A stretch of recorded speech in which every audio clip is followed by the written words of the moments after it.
All right, TBD Podcast. Welcome, everybody. Today we have Edgar and Shelby from the Solid Waste Department. What are y'all's roles? Introduce yourselves to everyone. Go ahead. All right. Well, Edgar Castrotello. I'm the recycling specialist with Solid Waste and Environmental Program Management. Solid Waste for short, because it's too long to say the whole thing every time. But in my role, I oversee different education programs and outreach for our recycling, waste reduction, composting, and many other assets of reducing waste, implementing those programs and making sure that they get the exposure that they deserve and that is needed to make sure that our programs run well. Yeah. So I'm Shelby, and I'm the recycling coordinator with the city. And I work with Edgar. We're a team of two for the whole city of Tampa when it comes to, like you mentioned, recycling, composting, anything waste diversion. And when we say waste diversion, we just mean that we're taking something out of the trash and doing something better with it, something more useful. Let's talk about the department first as a whole. How big is it? How many employees? And then we'll dig into how much trash are we really talking about per year? Yeah. The department has over 220 staff members. And how does that stack up in the city in terms of, like, is that a large department, a small department? It's definitely a large department where there are other departments that have a little bit more than we do. Obviously, the police department, fire. I think our water department has a lot of staff. All the utilities, wastewater, they all have a lot of staff because even though it's something we don't have to think about ever, there's a lot of people working on the other side of it to make sure it all runs smoothly. So usually the utilities have the most staff. Police are important, fire department's important, but man, if we don't take care of our trash, that'll stack up real quick. Very quick. You know, if it doesn't get taken out. So let's dig into the history. Can we pull that PowerPoint up, Tyler? Let's start from the beginning. When we met last week, you ran through a presentation where you showed the history of Tampa's solid waste department and maybe solid waste in general from like a local government perspective. You guys were telling me that there was a long period of time where there wasn't any sort of solid waste department. Trash was just put in landfills. Granted, back then maybe there was more glass, right? More metal products, less plastic, maybe actually no plastic at all in the very beginning. Translating to today, there's a massive amount of recycling and garbage and waste and all this sort of stuff. So kind of run me, I guess, through the history from the very beginning. Why was this, it's a rhetorical question, but why was this department necessary? Well, at first, let's say when gargantuan amounts of waste started being created with the population growth or the boom of the 1800s, trash was just disposed of anywhere that was either an open field, in the ocean, in a river, just anywhere away from where people lived. And so out of sight, out of mind, that's really where it kind of got started. They weren't burying it at first. They weren't doing anything too specific. They were just tossing it away. And if you could make sure it flowed away into the ocean, that was even better for them. So at first, there was no system. It was just take your trash, put it somewhere else, and that's it. And there was no understanding of the implications of what that would look like and, you know, how that affects the environment and the people and the health.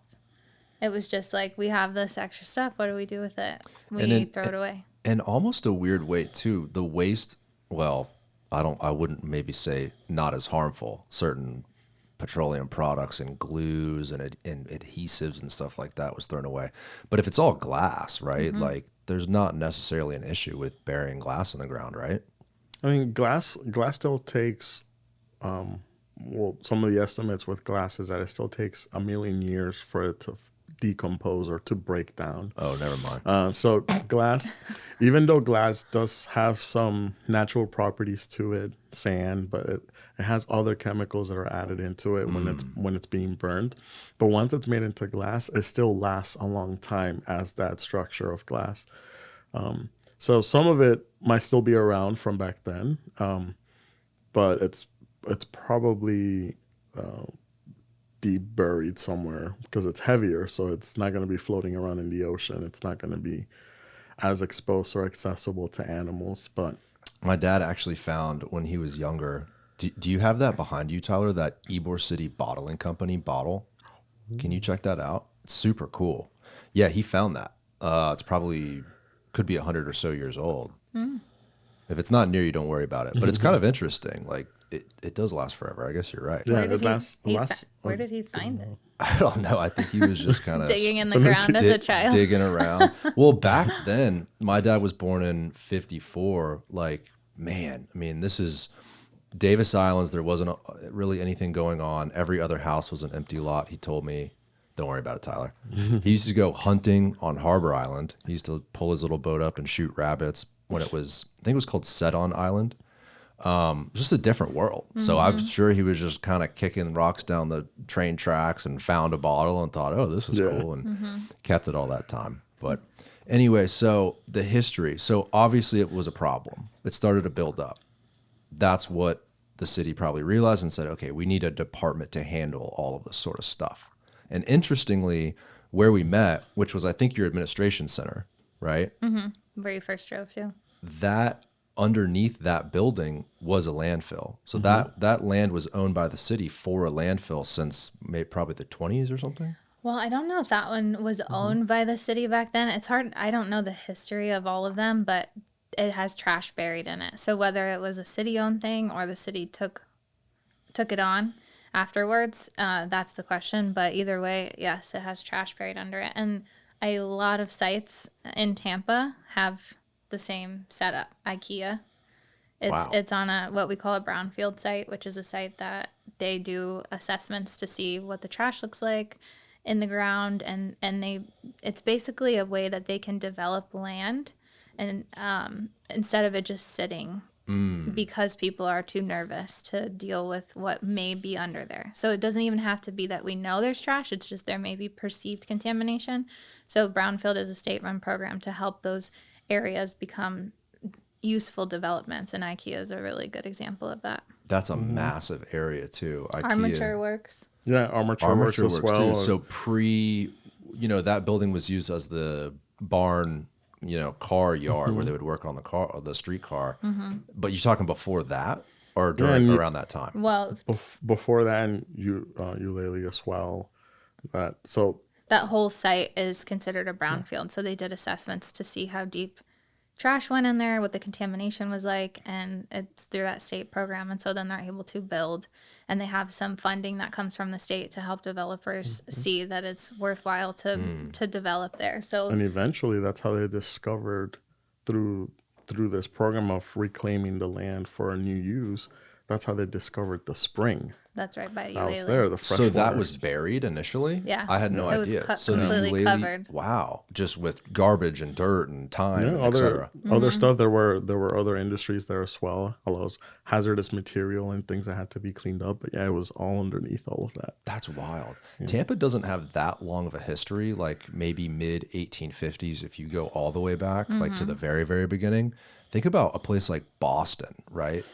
Like, what do they have, from the late 1700s? And we have it easy in a way. Yeah. But IKEA, Armature Works, you guys are off Spruce. It sounds like it was just everywhere. Everywhere where there wasn't people living. Little pockets of just waste collection sites or waste collection dump sites.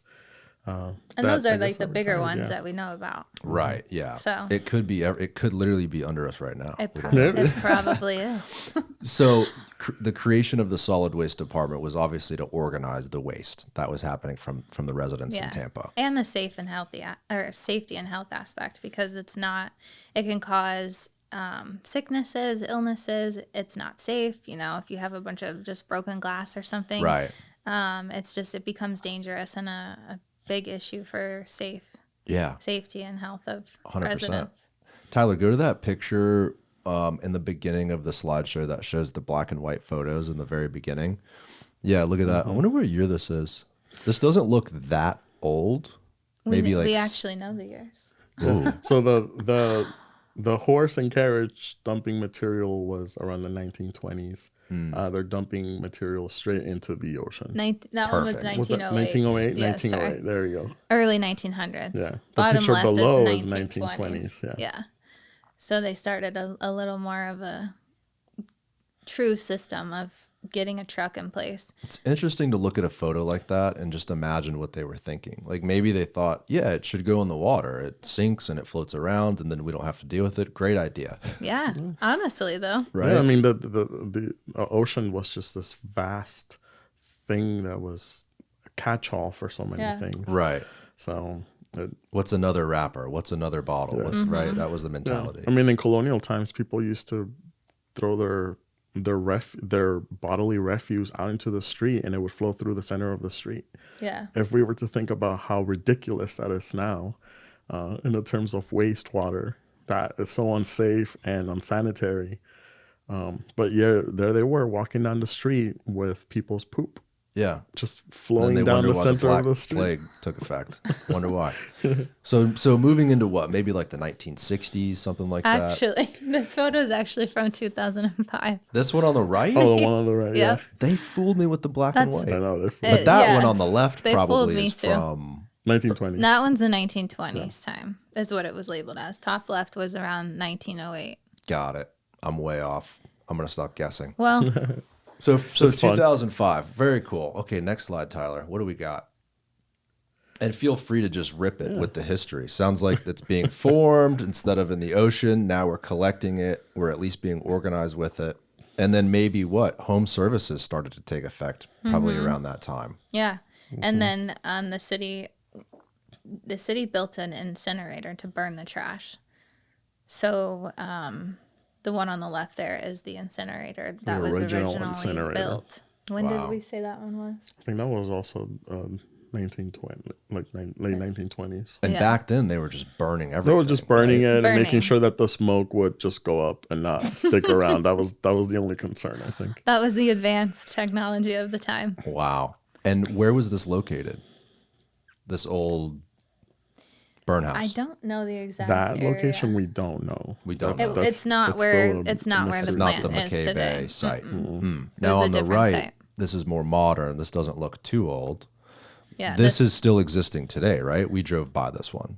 yes, separate in a cars. way.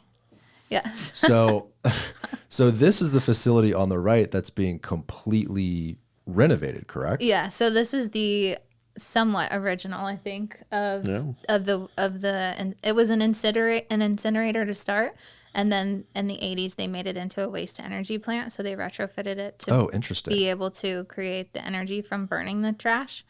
And then from there it was even more so retrofitted in like the 90s, I want to say, with more EPA rules, and a whole pollution control system then came into play for the air. Interesting. So this facility's evolved over time. I mean, initially it was just an incineration plant. Yeah, it was Right. just the And if you're the just listening, boilers it's kind of there. an interesting deal. On the right-hand side, there's a big building, which is where I'm assuming they collect the garbage. Then you have these chutes where the garbage goes into, trash, incinerates it, and it looks like there's these fans that shoot up the exhaust into the air. Kind of like you said, Edgar, they're just trying to get it up as high as possible, probably. That was the concern. Now, was this a city decision when they took it from an incinerator to a waste to energy plant? Was that a city decision, or was that federal regulations pushing the city to do that? I think it would be a City city decision. decision. Oh, wow. Because there's still incinerators out there that exist today that don't have waste to energy. So it was never a requirement to have that. It just made sense to that this new technology was around. It really boomed in Florida in the late 70s and 80s. A lot of areas around here, Hillsborough County, Pinellas County, Pasco County, all have waste energy facilities. So it was just a smarter way to use trash for one more purpose, to get that last bit of energy from it. That's amazing.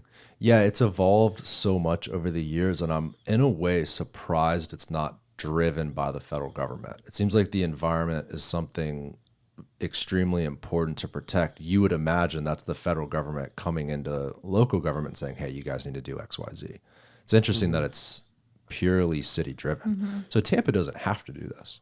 No. No. We could do landfill. I mean, there are federal rules when it comes to waste and the regulations of how you have to have a landfill, the pollution control systems of the waste energy plant. So they definitely give you a baseline, but it is up to the cities to decide which of those. Usually it's one or the other. It's a waste energy or a landfill. There are some other options that are more so coming into play now with newer technology, but usually it's one or the other or both. Even when you have a waste energy plant, you still need a landfill because not everything can go in your waste energy plant. Yeah. Interesting. Not to throw Miami or Orlando or Jacksonville under the bus, but is Tampa far along? Like, where do we stack up in terms of how we're doing with our waste to energy? I think we're at the same level, and if not, maybe a little bit behind. Let's say like City of Orlando, which has a more comprehensive composting operation already for some food waste, and we're trying to get there. And that's one of the things about working with municipalities and going to conferences and talking to those other delegates is, what are you doing that has been successful? What can we do? How can we get there without as much struggle? So whenever a city does something successfully, we share that, and we like to look at them to make sure that, and I think that's probably how the waste energy boom happened in Florida. Of the 11, 4 are in the Tampa Bay region. And so somebody must have taken the first step in deciding that these should be waste to energy. Yeah. And when they saw the economic benefits and the other pollution control benefits, then they were able to make the decision more easily. But we are kind of on par with the rest of the state, where at least we have our own waste to energy. We don't operate or own a landfill, so we have to go out to either Hillsborough County landfill or another landfill. But it's shaped a lot of the decisions that we make today. And our waste energy is getting another retrofit right now. So it's getting even more updates to make sure that it can run, because like Edgar said, we don't own a landfill. And even though, even if we did, we would want this to be the one main source of the way that we handle all of our residents, all of our businesses, all of the tourists, trash. This is the place where almost all of it goes. And I think going back to like Orlando, they don't have a waste energy facility. So I think what you find a lot of times is places that are using a landfill solely, they are a little more innovative and forward in their waste diversion programs, because they have to be. Yeah, they have space is the number one resource when you look at trash. Waste to energy, we have a capacity limit. Once we hit that capacity limit, we're going to have all this extra trash. What do we do with it? Do we just landfill it all? That's, stuff that we're looking at right now. So that's where those waste diversion things, it's kind of like it forces you to come up with these other programs. So we definitely follow Orlando's trend on some of the programs they've come up with. But I think that's why they're maybe a little bit ahead in that area. That makes sense. Yeah. It's really a genius idea. I mean, to take trash and turn it into energy, that seems amazing, especially if it could become more and more efficient. And I'm assuming that's what a part of these upgrades are, right? More efficiency, et cetera. The wear and tear that this facility goes through 24 hours a day, 7 days a week. Yeah, it never stops. It never turns off. Just for right now, which is when they're doing the refurbs, which is kind of nice for the whole team. They get to really do changes and updates that they've been wanting to do for a long time. But it never stops. And in this picture, you can see that there's 4 boilers. The original picture, there was 3. So in the 90s, it already had additions and retrofits that have been added. But every couple of decades, there's new things that are going to need to be fixed and they're going to be invested in. So right now, I think it's around $100 million that is being invested into this facility. That's amazing. And you said 3 of the 11 or 4 of the 11 are here in the region? 4 of the 11 in the state. This one's city owned. Yes. Is that a rarity? Like you said, Orlando doesn't have one. Do other cities own them, or are they typically private? Yeah, a lot of municipalities own the facility. They don't operate them, so they'll have a contractor come in and operate it for them. But City of Tampa is one of 2 cities or municipalities in the whole nation that owns it and operates it. Wow. Very unique. And that's as of 2021. Who's the other city? Spokane, Washington. Washington. Oh, interesting. And they're usually very at the forefront of environmental protection, right? Out west. They've always been, they've had California, you know, Yes. they've been very the West adamant on Coast. that sort of stuff for a long time. Interesting that it's us and them. Wow. How cool for us to have something like that. Yeah. $100 million investment. And that's increasing what? That's probably everything, right? In terms of how the staff operates, efficiency, the boilers themselves. Like what exactly goes into that 100 million? Yeah, Everything. Yeah, a lot of Everything. everything. I think if you go into the next picture, Tyler, there is. Oh well, that's the bunker, but this one, Yeah, yes. this is cool, man. So these are all the components that are being invested in now, and making sure that they're up to regulation, and if not better, preparing for the future. Yeah. So the cooling tower, which is what helps to repurpose and recycle the water that goes through the entire process. A lot of the pipes are being changed. The boilers are being updated. And the boilers are where all the trash gets burned. So Yeah. they're every single So the piece up siding. here is super important. The ash building, that once this whole process is done, you have a 90% reduction in volume of trash, and all that's left is ash and then metals. We're able to pull the metal out, and that happens in the ash building. And then the ash gets used as a landfill cover, which is a requirement by the state. So it still has one more purpose. And people are doing a lot of studies on ash from waste energy plants to see if they can use them in road bases and seeing if there's any other uses for those. So technology is just continuing to see how far they can push the limits with everything. But this is the investment sounds like a lot of money, and it is a lot of money, but it's honestly priceless because this is to keep this thing running. And No, this is the only place that we really have to process our trash. It's amazing to see the technology and what's happening now. And talking to my grandfather, who's 91 years old, he told me when he was, and I told you guys this last week, but I'll say it again on the show. When he was mayor in the late 60s and 70s, he implemented the first curbside service. Before, you just had your garbage in the back of your home. The garbage guys would get off the truck, walk around, grab it, bring it back. Not efficient at all. And the second thing he did was the guys they usually had water, but oftentimes they'd run out. They'd have to go get a garden hose from what do you call it, a customer or a resident a or resident's something, yeah. right property. And he implemented the city, hey, you're required to have jugs on the truck for the guys. So he played a small role, and it's interesting to talk to him and see those old photos, and then to look at this picture and see this insane facility. It looks like something from the future. I mean, all these different components, and then you look at the cars on the left just to see the scale of this Right. facility. And the fact that the city owns this and runs it is pretty wild. So let's go back to, you mentioned Florida, the state, has regulations where you have to cover landfills with ash. Is this, we live in such a sensitive environment. Like Florida's environment is really everything. It's the reason why we have a ton of tourism. We live in a beautiful place. We have these waterways and lakes and an aquifer that we need to protect. Does the state have some pretty heavy regulations regarding some of the stuff that the city's having to adhere to? And Yeah, there's regulations at the state level, but then there's also blanket regulations at the federal level, especially when it comes to landfill or waste. So for example, at a facility like this, we can't have waste out in the open. That's one permit alone of housing the waste, making sure it's covered, making sure that it's not exposed to the wind, exposed to the elements, the rain, something that might dilute some of the chemicals in there and then have it leach out, of course. Right. So those are things that our team is always looking out for. So that's one of the hundreds of regulations that they always have to make sure that they're abiding by. And with a landfill, you have to have a certain type of liner. So it can't just be like burying it right. in the ground anymore. You have to have a place where you're catching the water, because any water that could have potentially been contaminated or exposed to trash is called leachate, which we call garbage juice as a short term.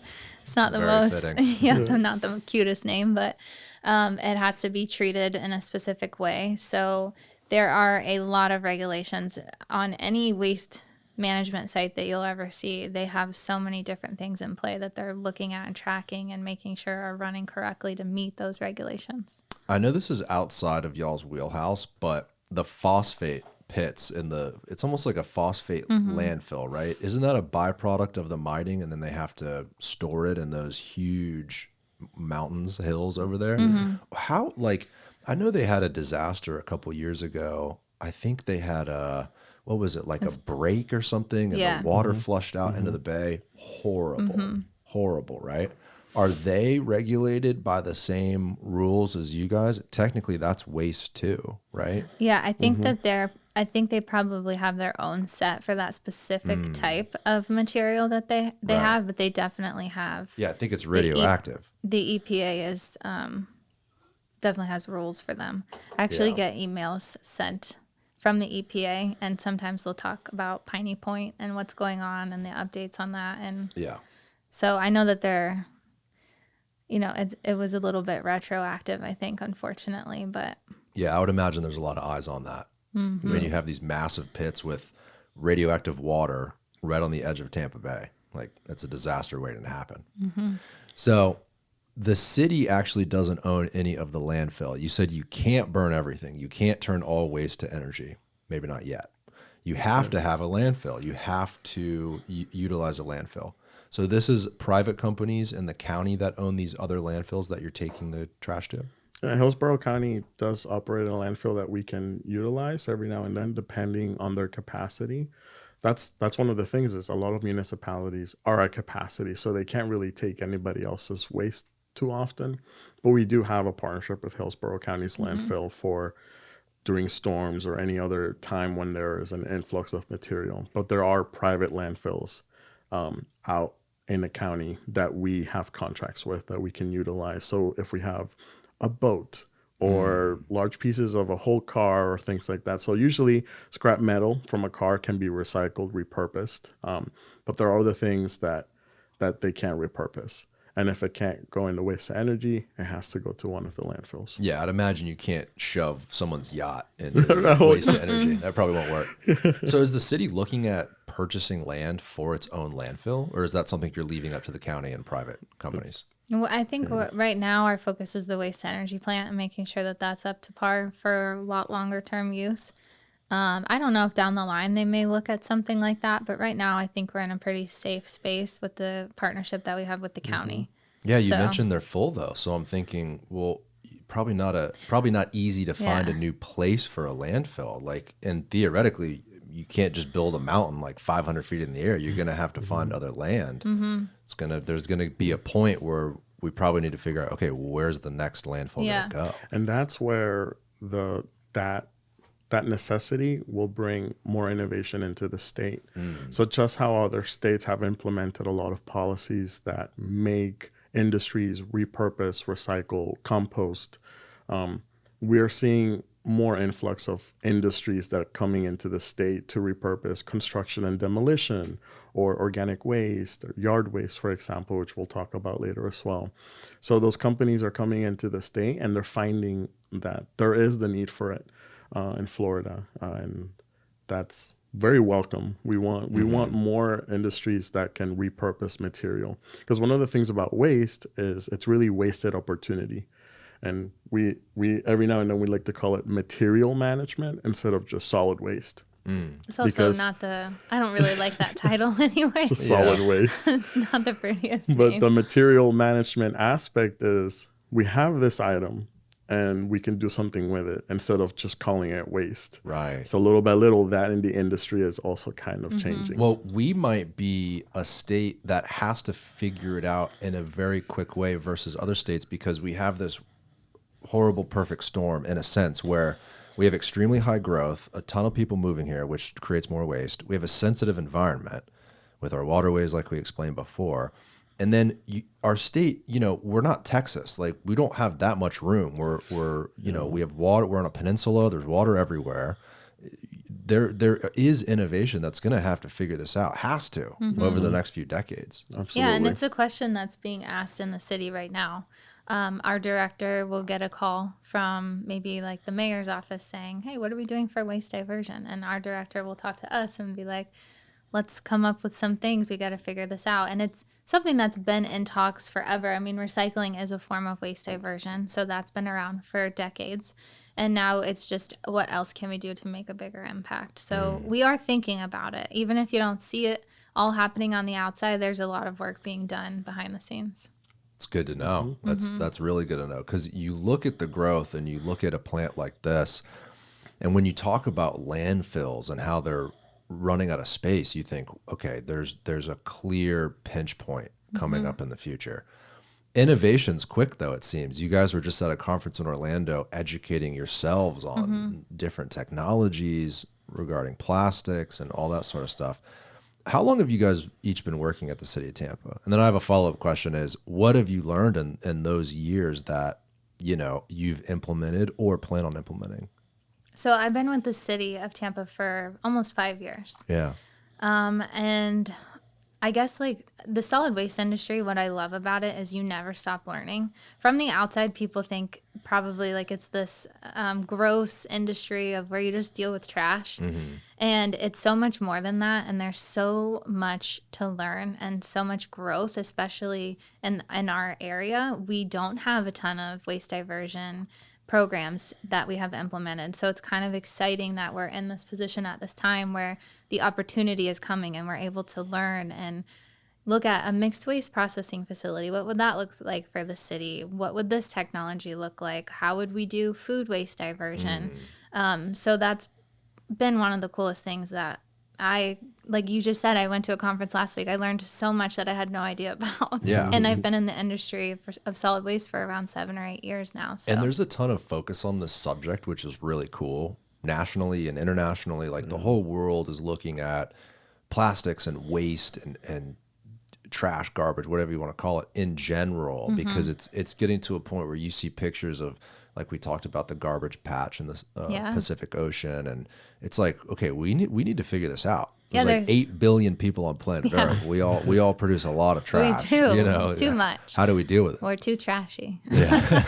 But yeah, I mean, it's definitely seen more of a shift and more presence in people's minds and what consumers' minds and what they want to see businesses do. So it's really a cool time because it's never been as publicized and as desired to have waste reduction or environmental initiatives. So it's been fun to be in the industry during this period of like publicity almost for trash. Trash is finally getting some of the attention that it needs. I guess. I mean, sometimes it does catch on fire, so it can be hot. Yeah, y'all are burning it every day, 24/7. What about you, Edgar? How long have you been with the city? I've been with the city for 6 years. And before that, I was not in the solid waste industry. So just like Shelby was saying, I came into the solid waste industry and I continue to get inspiration and find a spark every time we go to a conference and we see other places, what they're doing, what can we do better. But before that, we were both, I think, in the animal care and animal education industry, because just like any environmental, I think, aficionado, you grow up thinking, oh, the animals and ecology, but little by little, I learned that public policy and education was going to be the place to be able to make a change. But now being here in solid waste or materials management, I guess, even talking about compost, I geek out over food waste and how do we teach about food waste? How do we plant those little seeds now so that in 5 years when we implement a program, that information's already in place? How do we influence policy for plastic? And so there's many other places like Europe that are implementing more stringent policies on plastic products and creation and end of life disposal. And then looking at this photo is going over here to the waste energy and seeing the pit that's around 30 to 35 feet deep, full of garbage all the time, is always an inspiration. Personally, we need to do more now work. all the time. Like, what is this one day of garbage? Like, what are we talking about in terms of buildup? It can hold up to 3 days, I think, of garbage. That's it. 3 days. It so runs. they're always using the claw to to mix it up so it's all homogenized, so it burns evenly, so that there's not one type of material all at once. And they're constantly feeding into the hoppers that go into the boiler. I mean, So, right now it's empty, probably for the first time since it was Right. yeah, built. they're Or probably first able to time see the since bottom of it in retrofit. so long. Yeah. Now, Yeah. that kind of is a double-edged sword, right? It's empty, meaning everything's going to a landfill currently. Correct. But when it's back up and running, we'll be cranking It's a sh- like more than we ever have, right? Ideally. Well, the capacity is not going to get any bigger with this retrofit. What it's going to do is make sure that it runs at the current capacity that it has. So to do more capacity would mean another boiler, a bigger site. So right now, the focus is just to make sure it's up to par and is running smoothly for decades to come. Got it. So a lot of the maybe upgrades had to do with an aging system Yes. rather than an increase in, Correct. well, I guess it is an increase in efficiency, but not an increase in capacity. Correct. Yeah, Yeah. and I guess now since some of the last large retrofits, it had almost been 30 years. Oh, wow. So it was was long needed. overdue. It was long overdue. It seems like the mayor's office is very focused on infrastructure. This is certainly a part of infrastructure. I mean, she's done a lot of work on the roadways and stormwater. Do you believe that this is under her direction? Maybe it is. Yeah, definitely she plays a role and her office plays a role in having this. It's been a discussion for probably multiple mayor's offices in the past because it's such a critical piece of infrastructure for the city to function.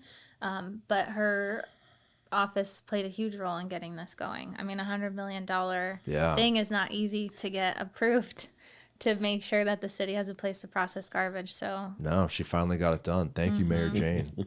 Awesome.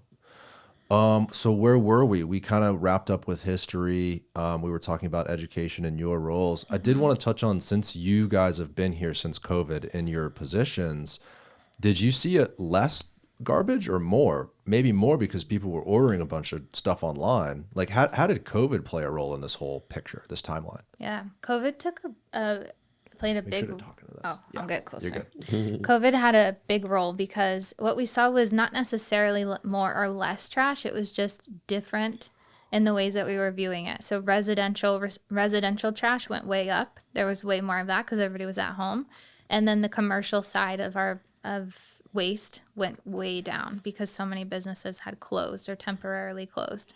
So we kind of still kept a similar amount of trash that we were taking in overall. It was just so much heavier on the residential side. Now, we're just looking at a graph. So you do see a spike in, looks like, the end of 2021, 2022. Quite a massive spike from 300,000 tons to almost 400,000 tons. So Yeah, this pretty, past year. like a large, very noticeable anomaly in that graph. We spoke last week about what it could be attributed to, and you guys didn't necessarily have a direct answer. It's like, hey, we'll kind of find that out in years to come as we look behind us.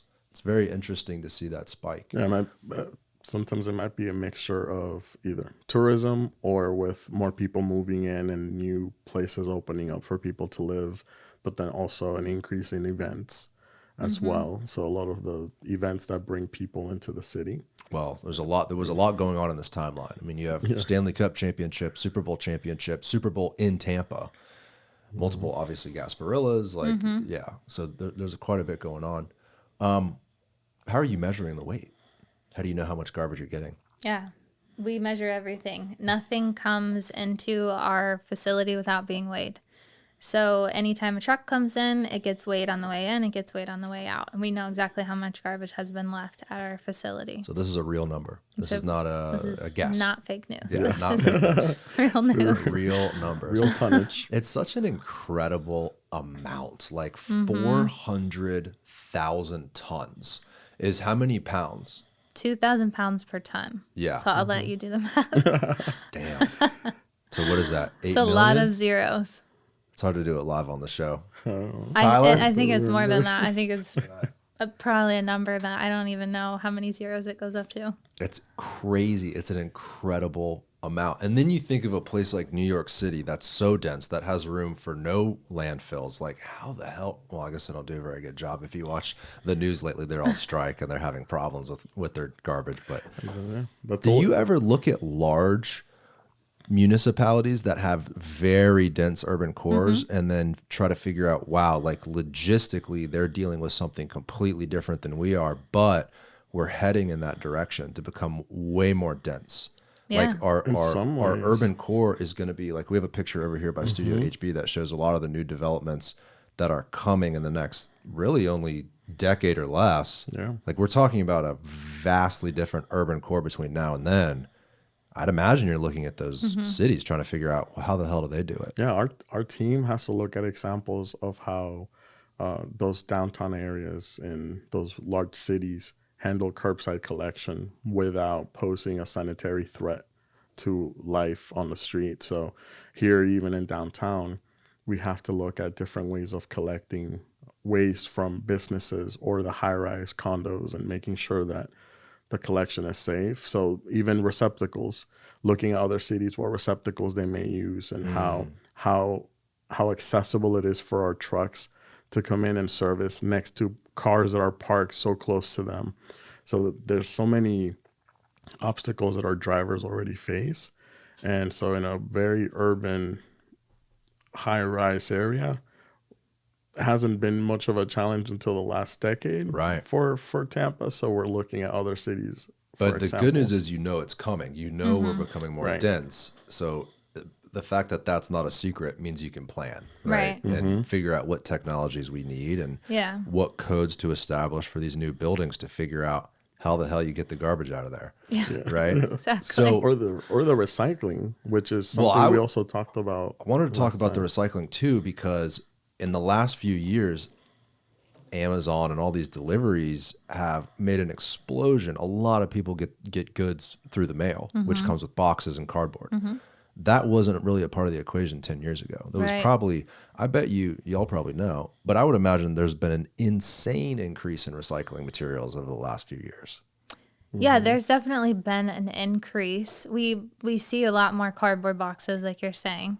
That's probably the biggest thing that we see now that gets recycled, besides maybe some other types of plastic. So there's definitely been an increase in recycling. In the early 2010, 2012, we went to these green carts, 96-gallon green carts, and the city went away from dual stream, which is you put your bottles and cans in one bin and you put your paper items in another bin, and we went to what's called single stream. So you put everything in one cart, which back in that time, recycling was in such a golden era, basically. It was making profit. The city was able to fund some programs with the money they could make off of recycling. And so it was like, let's get everybody involved. How can we get more people recycling? And then come to today, where 2017, the national sword policy went into place, and China basically closed its doors on recycling, and half of the U.S.'s recycling went overseas. Most of the West Coast, it flooded the U.S. market. And then it was like all of a sudden, recycling is a different world. And that's kind of the same time frame that I came into the industry. So it was quite interesting to be like, hey, everything's on fire, but good luck. Here's your new job. Enjoy. But it's come a long way since then. But what we see now is high participation for sure. But we also see high contamination. So what you see on this picture is one of our outreach. What's the gap between those two things? Education, people learning what to and what to not put in their bins? It's definitely a big part is education, but sometimes we can give people the education and the behavior still doesn't change. So education gets you to a certain place, and with a lot of people, the majority of people, education will get them to change their behavior, but you still have some people who are resistant, who choose for whatever reason to not do it correctly, and they put the other ones who do it correctly sort of like at risk of all their work not being able to be recycled. And even in countries that have really comprehensive recycling programs, where they do have at least that social pressure to make sure you do it right, they still have either fines or they have other enforcement methods that they have to utilize. So like we were talking about Japan earlier. Japan's recycling is, so this is our kind of like little breakdown. We make it very easy and accessible. One of Japan's programs in Tokyo looks like you're reading the periodic table of elements. Yeah. Because every single item has an outlet. They have a program for it, from a straw to the plastic bag to the cardboard box. So every single little item that you touch has a place for it during specific days. But if you do it wrong and they leave you a sticker, not only do you look like the doofus of the neighborhood, but they do follow up with you, and they can fine you, and they can either not service your material, they'll leave it there, and then you have to deal with it. Yeah, you don't want to look like a doofus. Yeah. So there's Do you that think we'll social ever get pressure, there but they in still. America? I think so. I think eventually, as we continue to educate, but once we have the enforcement in place, Yeah. along with the education, Right. that's Right. You have to how have we can both. get there. You have to have both. You do. Because I'm not exactly sure we can get there. I mean, we have labels on Windex bottles that say "Do not drink." Like, how if we got to tell You do people to have a not drink point. Windex, then how are you going to get people to follow a periodic table of recycling? Yeah. You know what I mean? It really, there's a cultural aspect to it, and an individualistic mentality versus a societal community mentality. And we've always been on the cutting edge of a very personal, family, my way, ambitious, which is great for innovation, but not great for people following rules like that, because they don't see it as a benefit to them. And Yeah. that's just American culture. I'm not saying there's anything wrong with that, but that's a tough bridge to gap. And I think I like that you Gap to mentioned. bridge, I'm sorry. Yeah, I like that you mentioned like the American culture, and one of the things to tie into what Shelby was saying is a lot of this material used to go out of the U.S., but because of that obstacle now, where it doesn't go out of the U.S., it stays within the U.S. Now it's the time to basically have that sense of pride and be like, this material is staying here. It's getting manufactured here. It's getting sorted and recycled here in the U.S. domestically. And so now it's like we have more ownership over it. There's more industries coming into the United States and really repurposing a lot of this material. So we may not see the benefit, but we're going to educate as much as we can, and that's all we can keep doing. We're going to try to have the integrity to keep going. Yeah, Because if we stop, then we're not going to help the industry here Right. that does have hundreds of millions, or not hundreds of millions, but millions of jobs Oh yeah, do depend on the recycling industry alone. So and more to come.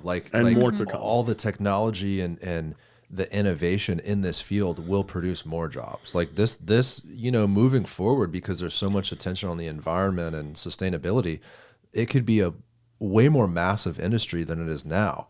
And in America, that's great. That is our superpower. Like with that could come a scenario closer to Japan through technology. I mean, if we can get that waste to energy plant up to 100% efficient, right? In an ideal world, we might not have to worry about a lot of this stuff. Maybe you could start to burn stuff you can't burn today through technology that produces energy, right? Well, yes and no at the same time. Because we've heard this, like, why don't we just burn everything because we have this waste to energy plant? So we still want to take out everything that we can out of that waste stream because of the capacity issue. So with the amount of waste that we get every year, we saw the graph, it's only growing. The more people come, the more the trash will grow. Where you have people, you have trash.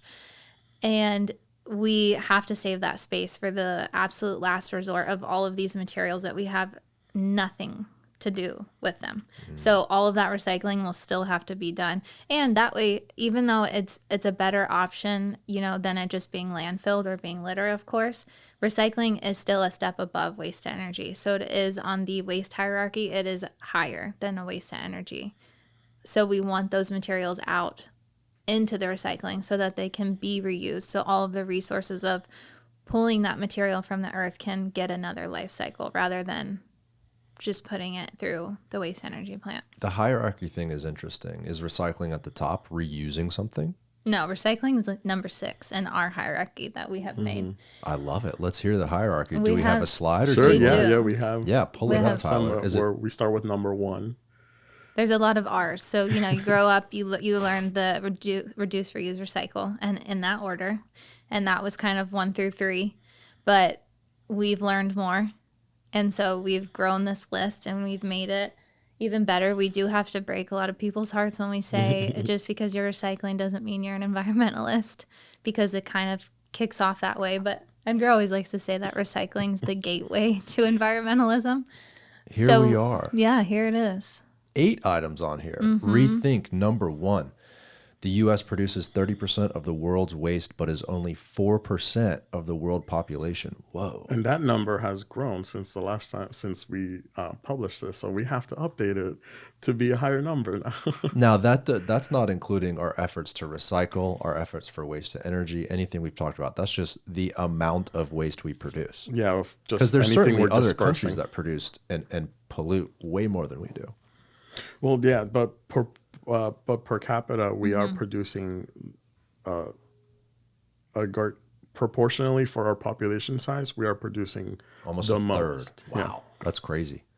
Wow, so rethink. So what does rethink exactly mean? How would y'all define that? I mean, it's listed here, but what would you say? I basically say take an audit of what you're throwing away. We usually don't even think about it. And there really is no such place as away. There's somewhere else that it goes and something else that has to be done with it. And if it ends up in a landfill, it'll be there forever. It doesn't break down. So as you're throwing things away, which we all do every single day, see what it is. Are you throwing away a plastic water bottle that could have been recycled, or better yet, you could have a reusable one where you don't make that waste in the first place? So it's just kind of rethinking your overall mindset and tracking a little bit of how wasteful you are. So that's number 1. Number 2, refuse. Prevent making waste in the first place and avoid things you don't need. Say no thank you to single-use items. Yeah, that makes sense. Like you order Uber Eats and they send you a fork and a knife. Like, well, if you're at home, you already have that. I don't need the fork and a knife. Where does it go? Unfortunately, garbage for a lot of people. Yeah, and sometimes that requires a little bit of practice and sometimes courage, because we're so used to saying yes, thank you, yes, sure. We think we associate it with being rude, of like, no, thank you. That's why when if we have an item and somebody says, oh no, thank you, I don't think I'm going to use that, we're like, perfect, great. We appreciate the We don't honesty. take it personal. Like, how dare you not want what we made? If somebody's gifting you something that you really are not going to use and you're accepting it out of pure kindness, it's a behavior that we're trying to highlight. So refusing is really an environmental stewardship behavior that we want to encourage people to practice. There's a lot of companies that have taken on that role that I've seen. I bought a new MacBook the other day, and they did a very good job of being concise about the different boxes and the different materials in there. But I've ordered things where, like, you open the box, then there's another box, and then you open that up, and there's a plastic wrap, and then it's like this never-ending chain of products. Like, buying one thing and having 10 things to throw away, what a horrible discrepancy in waste versus product that you're actually using. So it's on companies. It's not just individuals. Of it's course. like companies to make these decisions. It's a lot too. of companies too. Absolutely. There's countries and areas around the world where they actually regulate things like this. In America, we don't. I don't believe. No, there's not really much, if at all, producer responsibility. What we are seeing, though, is a shift that a lot of different states have put in their own producer responsibility laws. So there's maybe a handful that have done that. And so they are starting to trend, but it is a state-by-state thing. So, if or when Florida sees something like that, to be determined. The good thing is that sometimes when another state does something like that, national brands kind of just create the same blanket product for the whole country.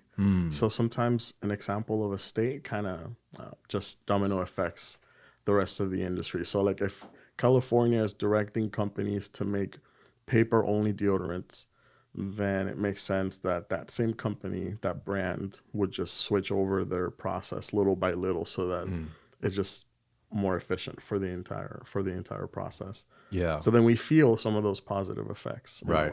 And other companies take note too. Like if a competitor is doing something that's positive for the environment, but doesn't necessarily cost that company a ton of money or time or effort, then that company that's more environmentally conscious usually wins. People are starting to take note of that. So there is a sense of like consumer pressure. There's definitely consumer Like, pressure. I want to buy this because it comes in a glass bottle versus a plastic bottle. Like there's that effect too. And I think you saw a lot of that with the plastic straw thing with the turtle that happened a few years ago, right? Yeah, that was a big one. When that video came out, you couldn't go to a restaurant and get a plastic straw for a long time. And out of that frustration came companies that didn't exist before that would produce those products. So in the same way, you could see, like you said, individual companies producing packaging for multiple different products across different industries.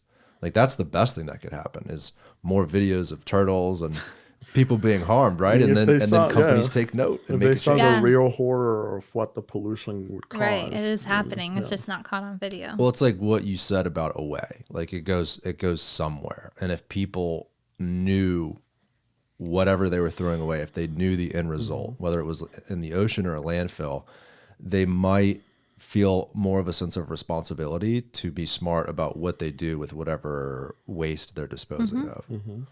So go ahead. And then before we move away from refuse, another thing that we encourage people to refuse is those freebie items, like reusable tote bags. By now, we get asked a lot, like, "Oh, do you guys have reusable tote bags, like for the supermarket and stuff?"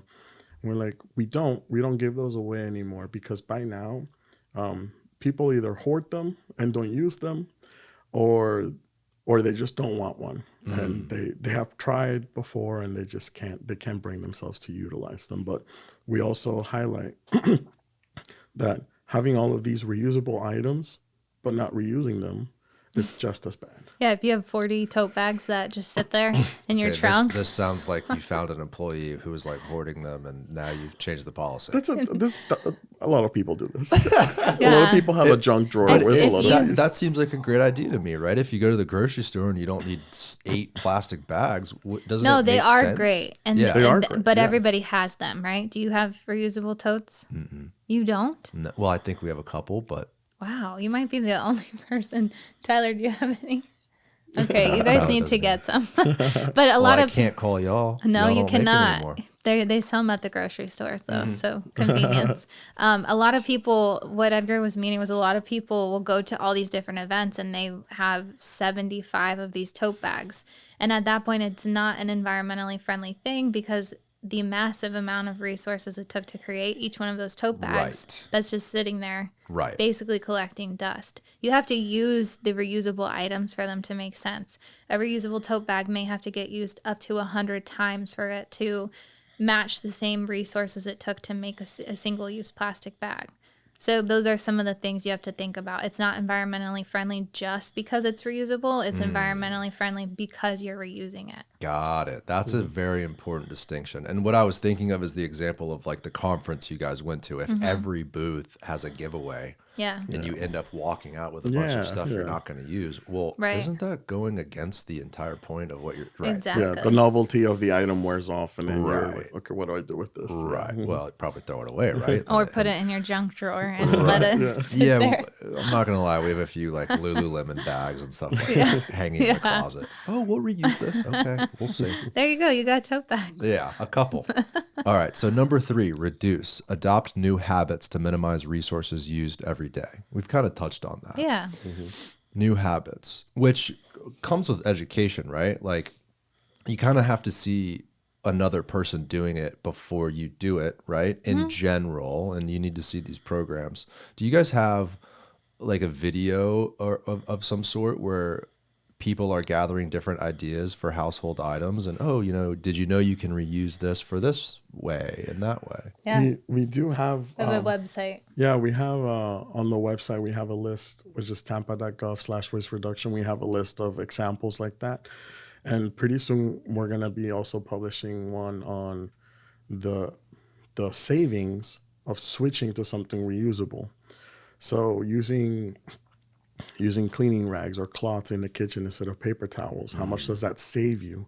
Or buying a filter water pitcher instead of plastic water bottles, how much does that save you? Long-term savings. Long-term There's savings. actual savings Oh, in yeah. switching to reusables, which is something that a lot of people don't think about. They just think it's environmentally friendly, so it must cost more. But a lot of times you can save money by doing that. So Absolutely. there's those little switches, those examples that we keep putting up, and we'll be putting up more. as Even we keep these, going. like having actual glassware rather than giving us a plastic cup with water. This is a way to reduce. Yeah. You wash these and reuse them. Yeah, when I showed up to y'all's office last week, I got Starbucks, and they gave me, it was like 2 cups. Oh, Yeah, The you were 2 showing. cups. Yeah, it was like 2 cups of lit. It's like Yeah. 3 items for a coffee versus this, Right. nothing, 0. Yep.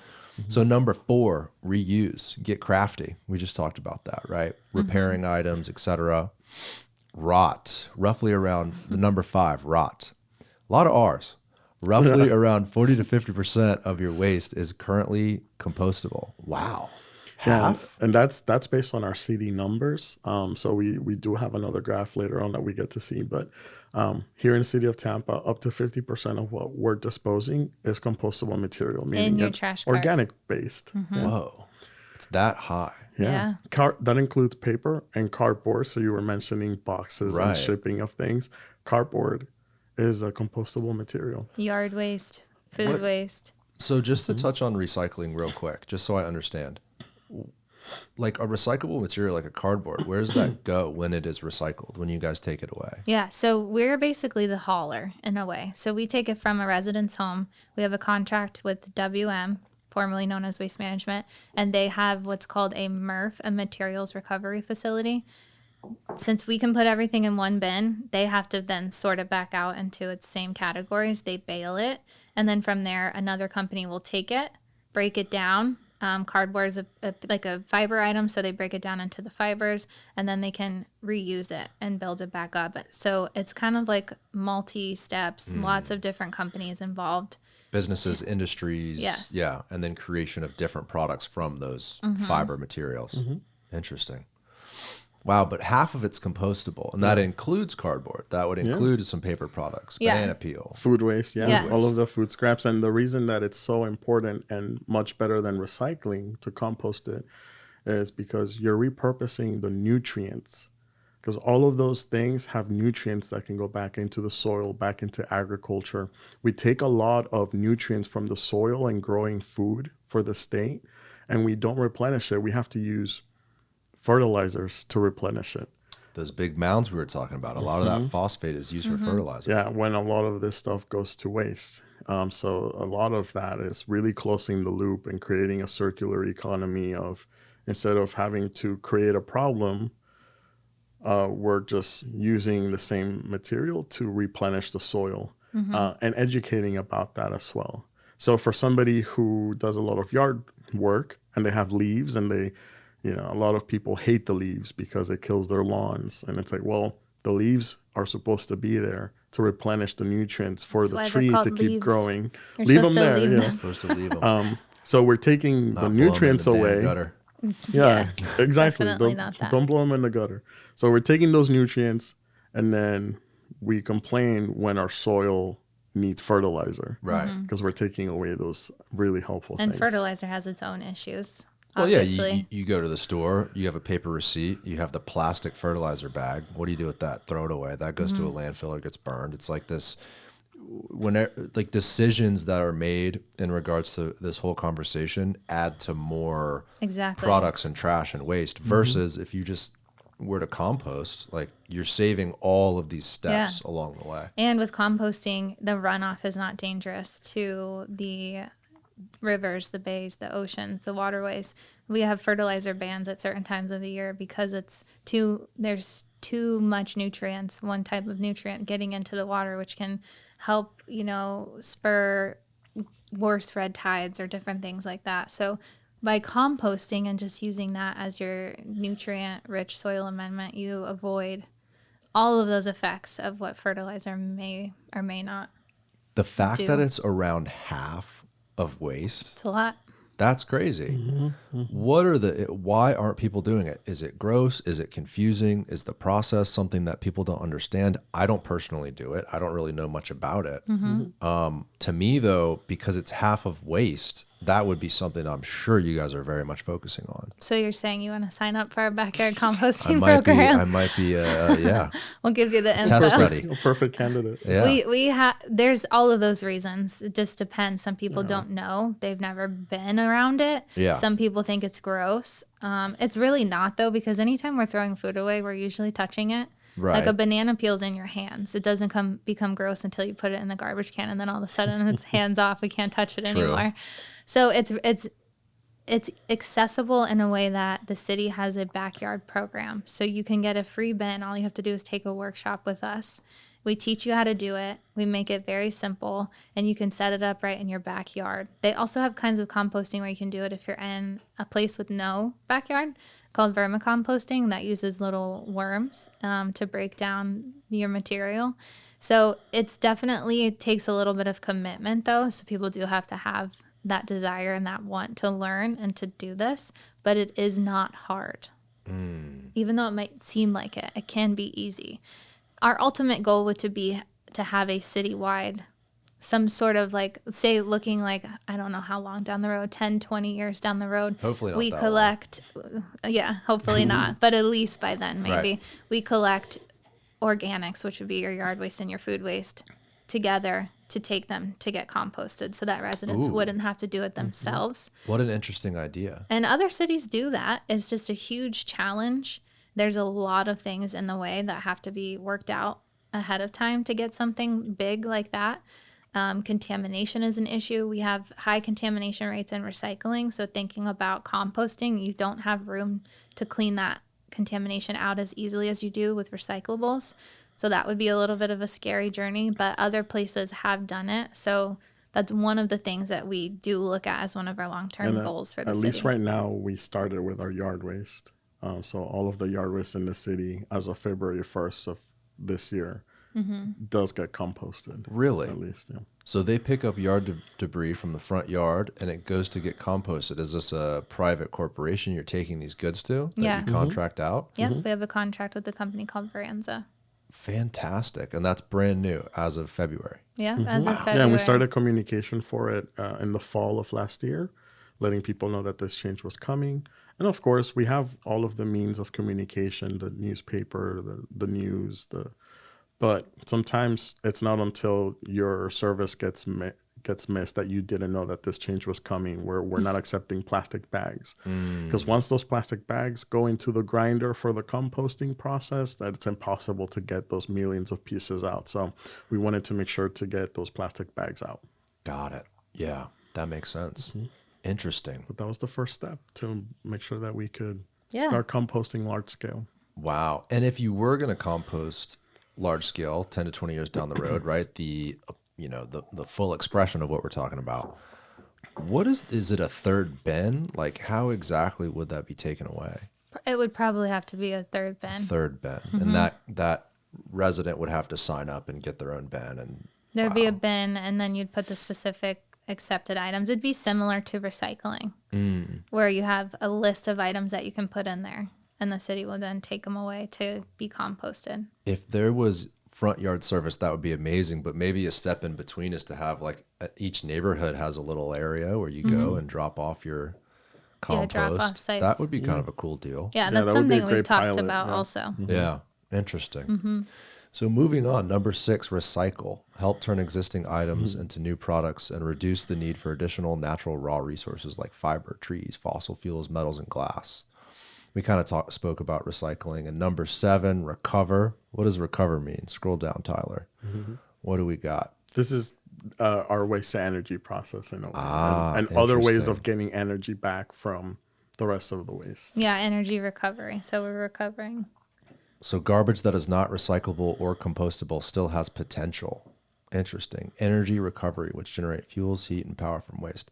Fuels isn't really something we spoke about. Now, obviously you're generating heat by burning these materials, and power, right, through steam generation, I believe is the process. Correct. Fuel, though, biofuel almost? In a way, the waste itself is the fuel. So like true. this is what's burning is. So that's why we look at waste as a material that has potential. It is the fuel itself. Fascinating. Yeah. Interesting. Yeah. And number 8, dispose. Yeah. Missed the AKA R. Couldn't landfilling. think of another R? I know. There's only 7 R's? No, somebody has told us we should rename it rubbish. So that's the only R that we can think of. So if you have any British ideas. slang. I'll have to sit on that one and think. So this is our last resort when it comes to waste and its story. Garbage at this level can either go to a landfill or be incinerated without energy recovery. Yeah, so this is last and least. It's kind of crazy because if you look at someone's garbage that they produce over a given year, if you were to implement all of these things and you had a 40% reduction off the top from composting, so you're left with half of your waste, probably half of that could be recyclable, whether it's cardboard, all those items we spoke about. What are we really dealing with? I mean, sounds like it would be possible theoretically to reduce, if we're at 100%, down to like 20 or 30% of what currently exists. Yeah.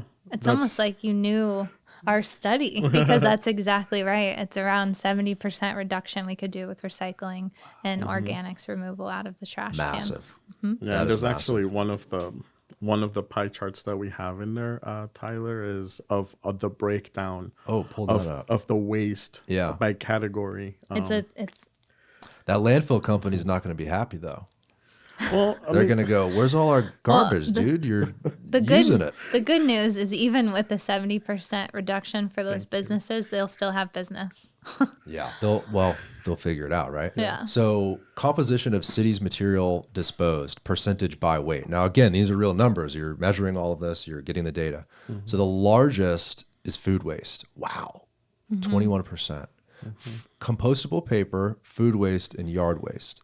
So paper's 7%, yard waste is 9%, and then 21% from food. So 30, close to 40%. And that's probably where you get that number that's 40 to 50% compostable, Yes. right? Comes yeah, from Correct. and then the corrugated cardboard in the blue up top would be a part of that as well. It's just because it's considered more recyclable now. I am shocked That's to added learn into it. that half of our waste could be compostable. Mm-hmm. That seems like the clear answer to a lot of the reduction conversation, right? Yeah, that's a Correct, lot of yeah. what we're looking into for the future, and diverting a lot of that organic waste from the waste to energy as well. Yeah, in this study, I mean, we took people's trash carts and had a contractor sort through it so that we know what's in there. Wow. This is how we learn what people are throwing away, where we need to focus our attention. And like you said, it's very obvious that food waste is the biggest generator for homes. So that's something that we need to look at. My surprise was 2.7% is diapers. I was just gonna say that. That's such a that's What? that's a They're huge. probably that's pretty heavy, Such that's a big what I chunk think. for. I think that 0.7 is me. I've got an 11-month-old. He produces weigh a lot. those diapers can for weigh it a to lot. have such a significant wedge of the pie. I think it's so cool. Well, it's so specific too, right? Diapers, like wow. diapers.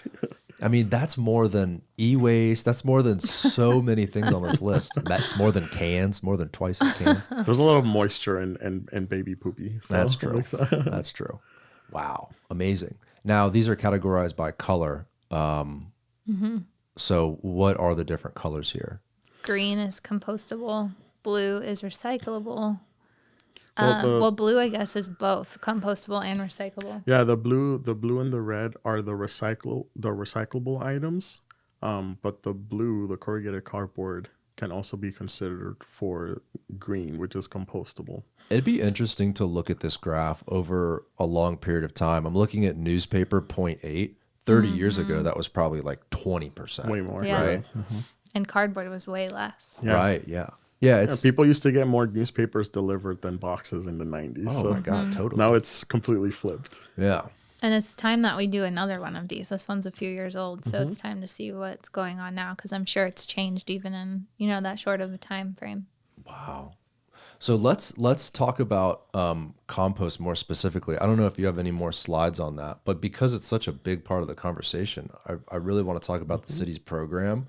If someone is listening and they're interested in getting involved, maybe we could even pull that website up, Tyler, to see where they could sign up.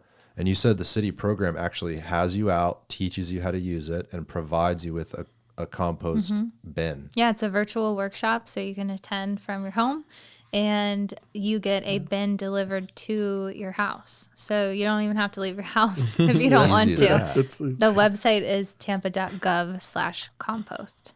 And, besides the obvious incentive to be a good person and do something good for our community, and it's free, is there any sort of tax incentive? You get a reduction on your waste bill, anything like that in the works?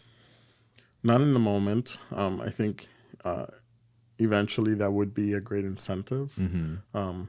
But if people are still disposing of other materials, that fee will remain the same all Right. across the board for everyone. Yeah.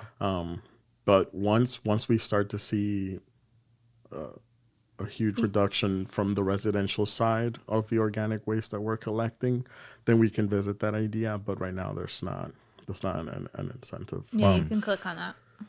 Backyard program. Look at this. So that's the bin. The lovely bin. It's Now, how new is this program here? It started in 2021. So relatively December of new. 2021. Is yes. this something you guys implemented? I mean, you've worked there. Yeah, we were Fantastic. part of it. Yeah, part of our leadership showed interest in wanting to implement a program like this, and we got the green light. And then we designed the program with the assistance of the University of Florida UF IFAS. They're the Institute of Food and Agricultural Sciences department. So they helped us create the curriculum, the entire program, basically. So we owe a lot of the training to them, but we basically took it over, and we do it every month. So for anyone that signs up, we have to vet them to make sure that they are within our service area, so that if they live in Lutz or something, they're not wasting their time, Right. And they can move on. Explain the New Tampa issue, or I guess reality, where New Tampa is serviced by a private contractor, but the rest of Tampa is serviced by the city. Yeah, New Tampa is Hillsborough County solid waste jurisdiction. So they are serviced by a private contractor because Hillsborough County does private contractors for their hauling. But they fall under Hillsborough County. So if anybody's in New Tampa, their solid waste provider is Hillsborough County, despite them being in city limits. Everybody else in city limits is under City of Tampa solid waste jurisdiction. Yeah. So it is a little bit confusing, and that's Right. one of the reasons why we have the My Tampa services, so people can check to see. And if you don't know who services you, just look at your trash or recycling cart, and usually they say. Yeah, City of Tampa or Hillsborough County. And then how's it going? I mean, you seeing people sign up? Is successful? Yeah, Feel good? every month we the registrations are filled up, and so far we're, I think, almost at 1,400 That's homes awesome. that have the backyard composter, and we of course want that number to be higher, but it's also nice how it's going, because then we're able to space out the bins and how we deliver them, because our team also is the ones delivering it. So we found a perfect number of how many homes can we do per month, so that our team that delivers the carts can also deliver the bins to those homes that participated. Well, in a way, you want to move slow and methodical, because it doesn't matter if you educate someone and give them the bin and then they don't use it, right? Right. Like if you can take a little bit longer of a time to really get people to understand how it works, then they'll use it, and then it's worth it. Yeah, and we set up realistic expectations of how it works, of how it's designed, how you have to use it, what can go in there, and making sure that if once they hear all of those parts, if they're not into it, they can still stick around for the workshop, but they don't have to receive the bin. They might at least appreciate the education, and they could just try it again in the future. And if they get it to their house and they decide they don't want to use it or they don't have time, they can call us and we'll come pick it up. So again, they don't have to leave their house. We will just come and get it. They can put it at the curb and we'll give it to someone else. So Hillsborough County, let's talk about them real quick, because they're a big part of the equation. I believe the way it breaks down, correct me if I'm wrong, but I'm pretty sure Hillsborough County has like 1,000,004 people, 1,400,000. I think Tampa has about 400,000 people. So Hillsborough County has 1,000,000 people. Do they have a compost program? How are they disposing of all of the waste? Yeah, they have a lot of things going on as well, and a lot of cool programs. We work closely with their sustainable materials manager and their recycling coordinator. So we get to hear a lot of the things that are going on and we share back and forth. They have the same program through what Edgar was mentioning, the UF IFAS extension program. So if you live in Hillsborough County, you can still go through this program. It's slightly different, but mostly the same. And you can get a backyard composting bin through them. Oh, cool. Hillsborough County has a composting site where they're composting their own yard waste and biosolids, which is going to be like your wastewater So they're composting and doing that. They're looking at potential options also for food waste like we are in Tampa.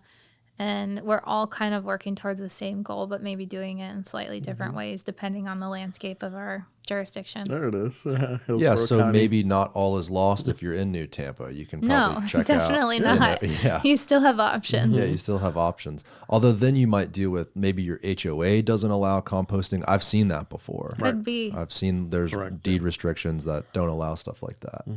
But maybe that'll change in the future as the technology for composting gets better.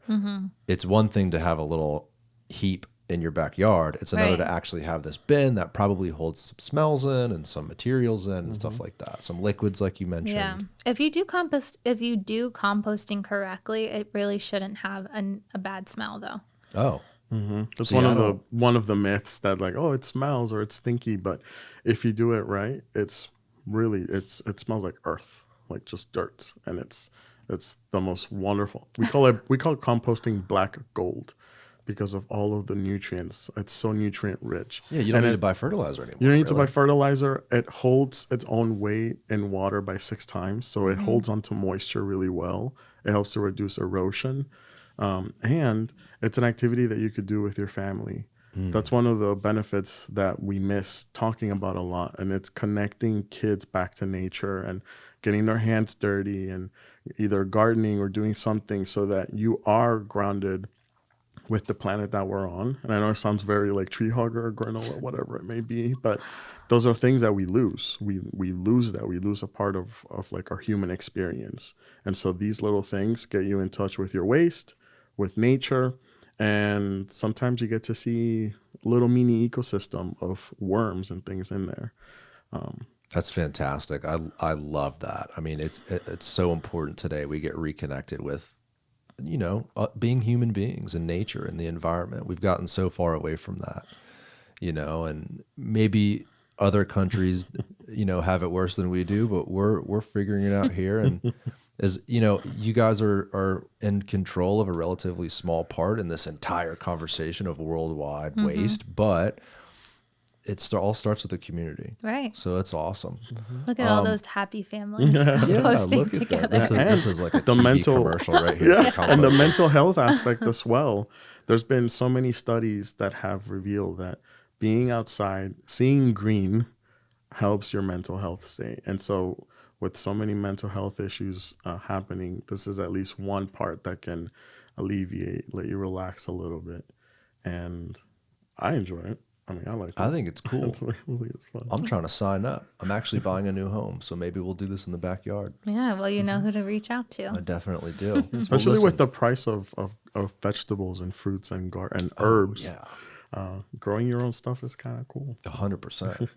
Absolutely. Well, listen, guys, this was an awesome conversation. Yeah, it was great. Thanks for talking trash. Thank you. We yes. do it every day, Always. so thanks for doing it with us. This has been more fascinating than I would imagine. Because when you first reached out, I thought, well, what would there be to talk about, right? You just toss your garbage in the bin and that's the end of the story. Not at all. Yeah, it's a lot longer of a A story. lot longer of a story. And it's really cool to have you guys in the positions you're in. I know you're passionate. Like the stories you tell, the excitement on your faces when you talk about these things. It's really cool to see that we have good people in charge of this stuff here. Well, thank you. Thank Yeah, you. we do guys. love it. So thank you. So if people want to follow along, visit the website. I don't know if y'all have a specific Instagram where people can see programs, but yeah, shout it out. Yeah, it's City of Tampa. All of our stuff that we put out on social media will go through the main City of Tampa handle.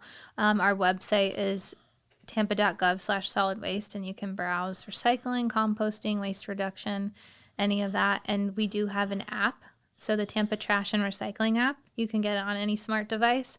If you live within our jurisdiction, we have our collection schedules available to you. So it can remind you, it can connect you during a time of a hurricane as to what's going on with your trash and what you should do with it. And it also has a waste sort feature. So you can search any item and it'll tell you what to do with it, whether that's compost it, drop it off, where to drop it off, where you can donate it, etc. Fantastic. And then lastly, sign up for composting. Now, back to that composting website, specifically, what is that address people go to? Tampa.gov /compost. /compost. Easy as that. We try and make it simple to remember. All right, sign up, people. All right, thanks, everybody. Bye-bye. Thank you guys for watching this episode. If you enjoyed it, make sure to like it. Check us out on YouTube, subscribe to our channel, give us a comment, give us some feedback. We want to know how we're doing. Thanks for watching. Bye, everybody.